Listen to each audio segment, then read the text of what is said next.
Guys, in this video lecture, I'm going to discuss about how to generate our data dictionary. So for this one, I'm going to use Navigate. So Navigate, this is Tra, and here currently I'm using Navigate for MongoDB. You can use Navigate for Oracle, MySQL, SQL Server. So this is your test connection, and this is your database. Inside this, you can see these three collections are there. To create our data dictionary, you need to right click on this add-on database.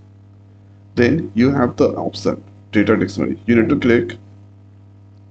Then this place you can select any template, orange, red, or this. So let's choose there. First you can select anyone.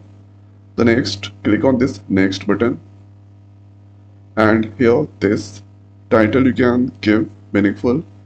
This you can there select any suitable image, and here remarks. So you can write any meaningful remarks according to your requirement.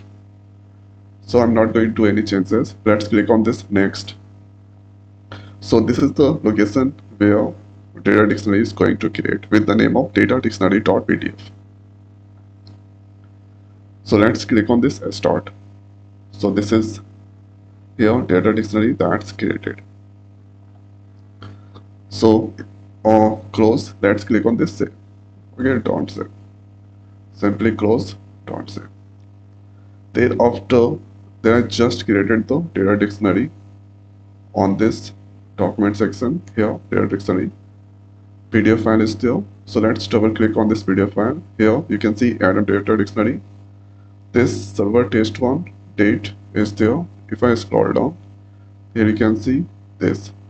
So inside here you can see Adam 3 collection is there, dbt, emp. So if I click on this emp, here you can get this.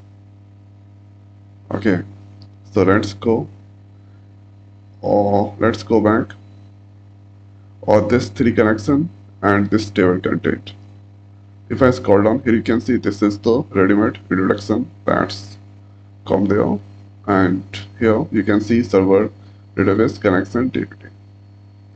So if table or database has huge number of table view synonyms, so data dictionary that's created according to this. So this is the one sample example how to create the data dictionary using Navigate. Okay, so I hope guys this video is helpful for you. So now this video is over. So thanks for watching. See you next video. Thank you.